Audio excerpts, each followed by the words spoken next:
Stellen Sie sich vor, die Sonne ist kaum aufgegangen. Nebel liegt über dem Schlachtfeld. Plötzlich erklingt ein gellender Schrei, so wild, dass er den Mut selbst der härtesten Krieger erschüttert. Aus dem Nebel stürmen Männer, fast nackt, mit wirren Haaren, ihre Augen weit aufgerissen, ihre Körper mit Bissspuren und Schweiß bedeckt. Sie scheinen Schmerz nicht zu kennen, schlagen mit Äxten um sich, als wären sie von Odin selbst besessen. Das sind die Berserker, legendäre Krieger der Wikingerzeit, deren Name bis heute Ehrfurcht und Furcht weckt. Doch wer waren sie wirklich? Waren sie nur mythische Gestalten, überzeichnete Geschichten der Skalden? Oder tatsächlich eine Art Eliteeinheit, die auf dem Schlachtfeld Angst und Schrecken verbreitete? Und dann die vielleicht brisanteste Frage: Waren sie einfach nur mutig oder standen sie unter dem Einfluss halluzinogener Drogen? Die Vorstellung vom drogenbefeuerten Wikinger hat sich in Popkultur und Internetmemes festgesetzt. Doch wie viel Wahrheit steckt dahinter? In dieser Dokumentation tauchen wir tief ein in die Welt der Berserker. Wir rekonstruieren ihre Ursprünge, ihre Rolle in der Gesellschaft und prüfen akribisch historische Quellen, von den isländischen Sagas bis zu den Chroniken christlicher Mönche. Unser Ziel: den Mythos von Tierkriegern zu entwirren und die Frage zu beantworten: Waren sie fanatische Kämpfer, religiöse Fanatiker oder schlicht das Produkt unserer Fantasie? Um die Berserker zu verstehen, müssen wir ins Skandinavien des 8. und 9. Jahrhunderts zurückkehren. Dies war eine Zeit des Wandels. Die Wikinger begannen, ihre Heimat zu verlassen, zu plündern, zu handeln und zu siedeln. Die Gesellschaft war stark hierarchisch gegliedert. Jarle und Könige standen an der Spitze. Krieger und Bauern bildeten das Fundament. In dieser militärisch geprägten Kultur genossen Krieger hohes Ansehen. Krieg war nicht nur Notwendigkeit, sondern auch spiritueller Akt. Der Tod auf dem Schlachtfeld war der ehrenvollste, denn er sicherte einen Platz in Valhalla. Die ersten schriftlichen Hinweise auf Berserker finden wir in den altnordischen Sagas. Die Ynglinga Saga beschreibt sie als Männer, die in den Krieg zogen, ohne Rüstung, wie wilde Tiere. Sie sollen unermüdlich gekämpft haben, stark wie Bären oder Stiere, immun gegen Schmerz und nicht selten ihre Gegner in Stücke gerissen haben.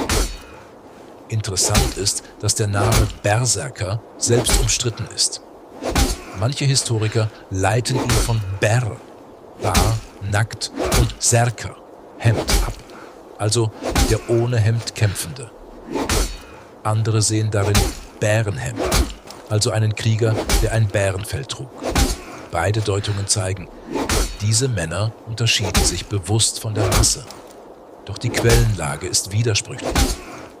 Christliche Chronisten wie Snorri Sturluson beschreiben sie oft mit einem negativen Unterton, als gefährlich, unberechenbar, ja fast dämonisch.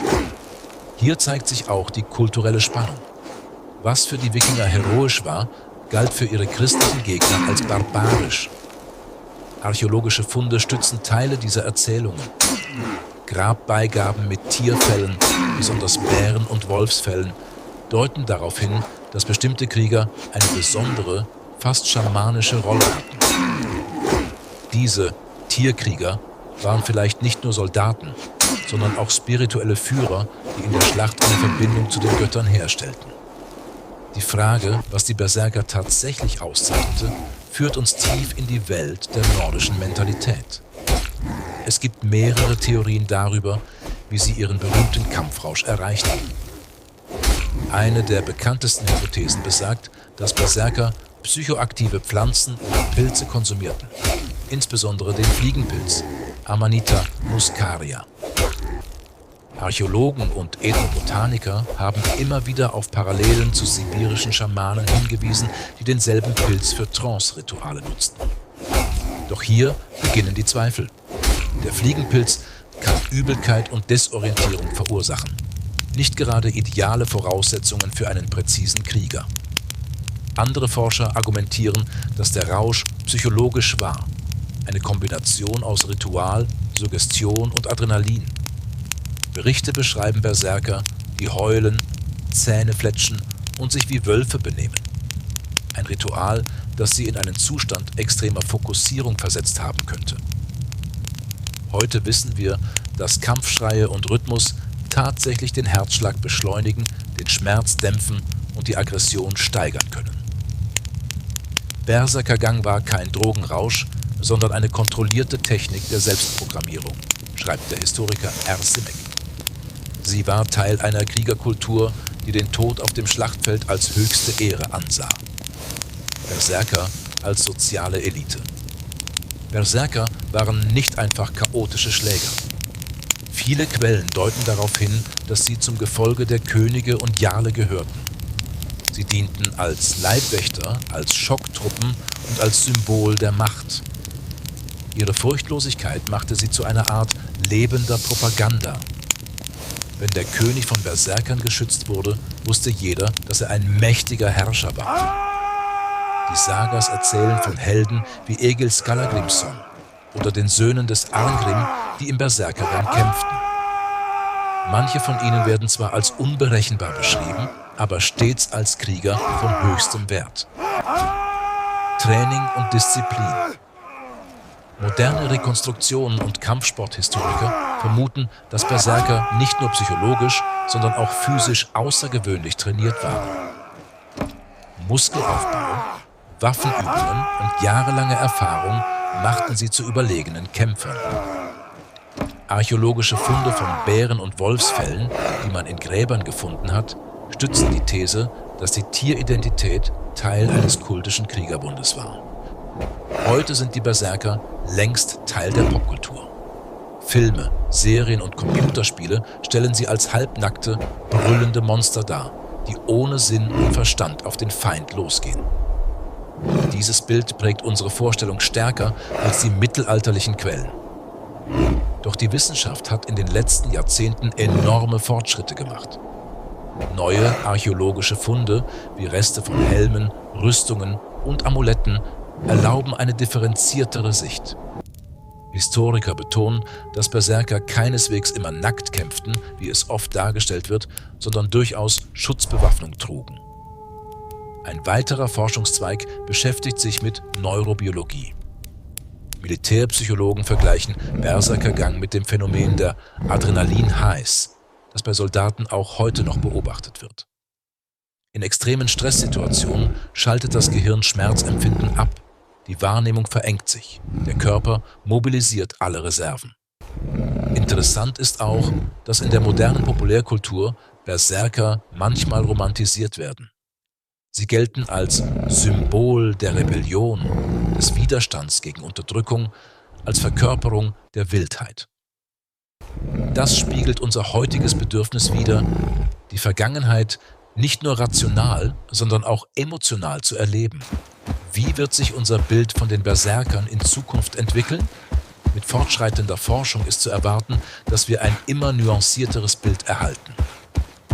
Genetische Analysen könnten verraten, ob Berserker körperlich besonders robust waren. Neurobiologische Experimente könnten klären, wie sich bestimmte Rituale auf das Hormonsystem auswirken. Darüber hinaus gibt es Bestrebungen, die Traditionen der Wikinger respektvoller zu präsentieren, weg von Klischees hin zu einer authentischen Darstellung. Museen und Reenactment-Gruppen in Skandinavien bemühen sich bereits, den Besuchern die soziale, religiöse und militärische Bedeutung der Berserker verständlich zu machen. Vielleicht werden Berserker in Zukunft weniger als blutrünstige Monster, sondern als spirituelle Krieger gesehen, die eine einzigartige Rolle in der nordischen Gesellschaft spielten. Berserker, sie waren weder wahnsinnige Bestien noch simple Drogenkonsumenten. Sie waren Produkte ihrer Zeit, geformt von einer Kultur, in der Krieg Ehre bedeutete und in der der Tod im Kampf der sicherste Weg nach Walhall war. Wir haben gesehen, dass der Berserkergang wahrscheinlich eine Kombination aus psychologischen Techniken, Ritualen und körperlichem Training war, nicht unbedingt ein Rausch aus Pilzen oder Alkohol. Sie waren Elitekrieger, die eine entscheidende Rolle im Gefolge der Herrscher spielten und damit sowohl Schrecken als auch Respekt verbreiteten.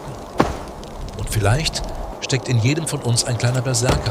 Ein Teil, der in Extremsituationen ungeahnte Kräfte freisetzt. Die Geschichte dieser Kriegerwölfe lehrt uns, dass Mut, Disziplin und die Fähigkeit, Angst zu überwinden, zeitlose Werte sind. Der Berserker ist ein Spiegelbild der menschlichen Natur, furchterregend und faszinierend zugleich. Lassen wir also das vereinfachte Bild des blutrünstigen Barbaren hinter uns und erkennen die Komplexität dieser einzigartigen Kriegerkaste.